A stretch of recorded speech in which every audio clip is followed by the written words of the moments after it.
Guys, welcome to Learning at Home with Rockhurst High School. I'm hoping that this quarter is going to go as well as can be expected. Obviously, everything would be easier in person, but I wanted to start the quarter with a video here where I explain to you how to be successful and get the most out of learning from home. I have taken online courses before, so I maybe can give a little bit more insight into it than some other people can. But there's some very clear expectations that I want to set for you, and hopefully your other teachers will set as well, but you need to understand that we are all of us teachers going to be operating under these expectations for our students. So thing number one is you are expected to do school from 8 to 3. My spinning wheel of death is preventing me from... Anyway, okay, so you're expected to do school from 8 to 3. You're going to log on in the morning and do school until 3 o'clock. Mr. Erico, I don't want to get up at 8 in the morning. So I am going to try to have my classwork type assignments due always at 3 p.m. I don't know what other teachers are doing for due dates, but all of the things that I expect you to do during what would be a normal regular school day are going to be due at 3. I'm not going to try to meet with you in like Zoom or something like that. So fine, but everything that needs to be done during the day is due at 3. It's up to you how you want to pace that, but 3 is often going to be the deadline for those things. Also, it's really important that you keep on some kind of a schedule. You can't just, let your daily learning get backed up and backed up and backed up. All right, second thing is we will actually be marking attendance. That might sound like a wild and crazy idea. How can I do attendance if I'm not attending school? Well, so it's going to be based on your participation in content posted to Google Classroom. I'll explain what kind of content we're talking about and exactly how I'm going to mark attendance based on that. Okay, but you'll see when we get to that point where we're looking at Google Classroom. Third thing is I want you to please understand something about yourselves, and that is that distractions are, particularly in this case, your absolute worst enemy. You are in your home. There are practically infinite number of distractions, and so if I could say like do this to keep you on track, I totally would. Humorous little video clip. Oh, it won't play sound. That's too bad. Oh, his cell phone rings. I have to narrate the video since my free recorder here will not get sound. Oh, yeah. Okay, so I would be doing that to you, absolutely, if, I could. But obviously, I can't. And you are in charge of keeping yourself plugging along at your daily work on a daily basis. That is going to be the hardest thing for most of us, is staying focused. Also bear in mind, I'm basically homeschooling my kids for the rest of the school year. That's where I'm at. So I will have plenty of distractions in my own home, which are going to be my 6 children. Fine. But that aside, okay, all of us need to do our level best to get done everything that we need to get done on a daily basis. No gaming. Set that as a rule for yourself. No gaming until after 3 o'clock. But I gamed all the time during the school year, Mr. Fine. No gaming until you are done with all of your schoolwork. Maybe you can get it done faster now in this digital environment, but you gotta get it done. Okay, now, I want to talk now a little bit about exactly what's going to be on Google Classroom on a daily basis. So things like, where do I look for announcements, right? What about this attendance thing that I mentioned, all right? And all that kind of thing. So I'll refer back to this document that's open here periodically, but let's take a look at Google Classroom. Okay, so this right here is whatever. I'm in my AP Physics class, and this is the teacher view. It won't look like this when you're in it. So I thought I would go look at a class that I'm enrolled in. This is something that Mr. Jones set up actually for us teachers to look at. So if you've used Google Classroom before, you're familiar at least with some of the tabs, but if you haven't, then this part is especially for you. This right here is where a lot of announcements are going to be posted, okay? So on a daily basis, I should be posting probably 1 or 2 announcements right here. So something intended for 8 in the morning and something intended for 3 in the afternoon. I will also be using my homework to post assignments, but obviously everything's going to be here. So my homework is there, I guess, maybe as an additional reminder for you. All right, now under classwork, this is where you're going to find all the stuff that you need to do. All right, I will have all these reminders that pop up constantly.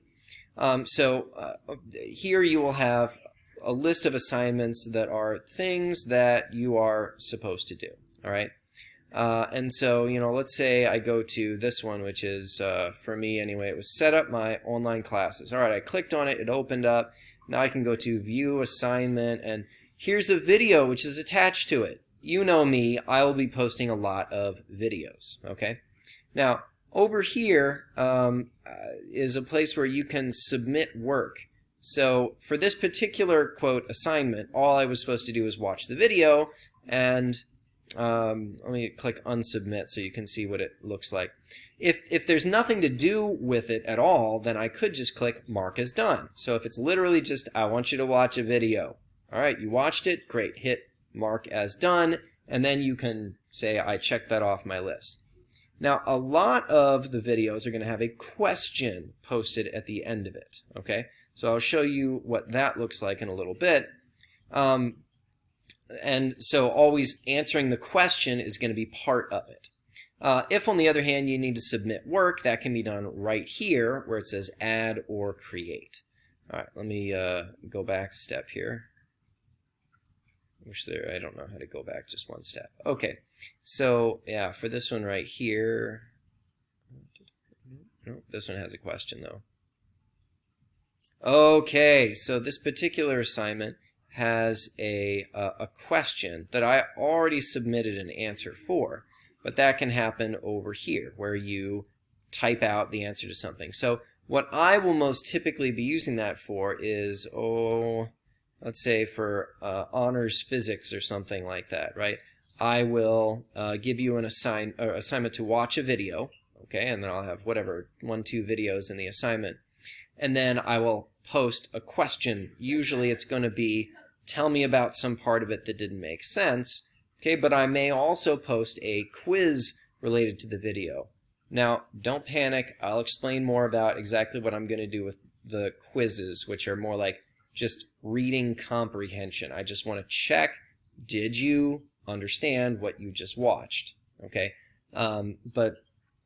there's questions to answer and quizzes to take, and what I primarily want the question to be for is you just tell me what about the lesson made sense or did not make sense. Be brief, right? Odds are pretty good that if there's 2 or 3 things that didn't make sense to you, somebody else is going to ask about it, and whatever the most popular, 2 or 3 or 4 or however many items I need to address are brought up, that's what I will address in some kind of a follow-up email or video or something of that nature. All right, let me come back here. Okay, where to look for announcements. I already showed you that. Okay, attendance. I mentioned this. So your attendance is going to be based on your responses to those questions posted with the videos. If you don't answer the question posted with the videos, then I will mark you as absent.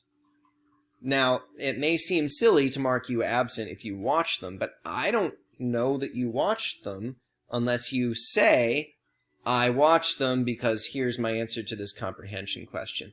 Technically, I suppose you could just answer the question without watching it. That would be stupid because you will eventually be assessed.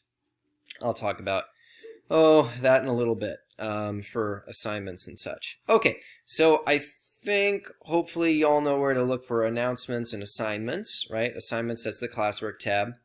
One other thing that Mr. Jones thought worth mentioning was how to change notification settings. I've already changed mine to what I want them to be, but if I go down here, it lists out, classes and down here at the bottom is settings, and there's a lot of things under here, but the primary one is going to be email. All right, now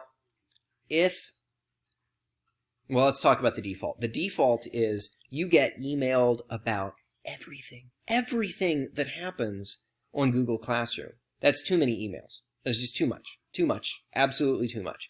So what you probably want to do is go through and turn a bunch of things off, or maybe you just want to entirely turn off email notifications because, hey, you're going to be checking it every day anyway.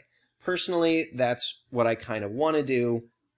Okay, but I'm going to see how this works to start with my settings customized in a particular way, okay? But yeah, definitely you can turn off email notifications entirely, and it will probably be okay as long as you're checking in every day on Google Classroom. All right. Now, the next thing that I wanted to talk about, it was supposed to be something else, how to use Notability and all that kind of thing. But I think I'm going to talk about how to upload completed assignments in a separate post, partially because I don't have enough time. The other thing, maybe I should have led this video off with this, but there's an important thing that you need to know how to do given the number of videos that you're probably going to be asked to watch, and also given that, for a lot of people, their talking speed maybe doesn't quite keep up with your comprehension speed. So let me take a look at this particular video here. Hey guys, welcome back. Today we're going to learn... Oh, I'm talking to myself or something. Anyway. So this is a video that I recorded a little while ago, and I want you to know how to change the speed at which the videos play back. Because if you have to watch, I don't know, 3 hours of videos every day, and honestly, you could watch it faster, or maybe you need to watch it slower so that you don't have to pause every now and then to catch up with your notes taking or something like that. Change the playback speed. I can make me talk 1/4 of the let's hear that. No, that's way too slow. All right, how about we try out a little faster. How about I think I am really quick to comprehend. All right, we'll try 1.5 and see what I sound like at 1.5. Strength. And all the stuff that you do with it. So let's start with the term dielectric strength. Yeah, I talk pretty fast like that. Oh, let's see what times 2. Oh, how fast can I talk? It can actually be used a couple different ways in the problems that you're going to have in the text, right? But always I sound like minute physics when I do this. Okay, now, regardless, that's not really the point. Probably times 2 is too fast for anyone, but 1.25 will get you through the slow bits, and of course you can pause as needed, right? Okay, so knowing how to change the playback speed, hopefully that's going to be a useful tip that you can apply to a lot of different things, whether you want to speed it up or slow it down. All right, now I want you to next go to my video about how to submit assignments.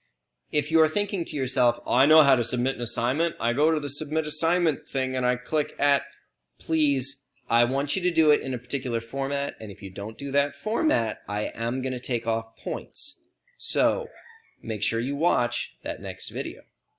Okay, thanks. Hope this was helpful, and I'll see you in the next one.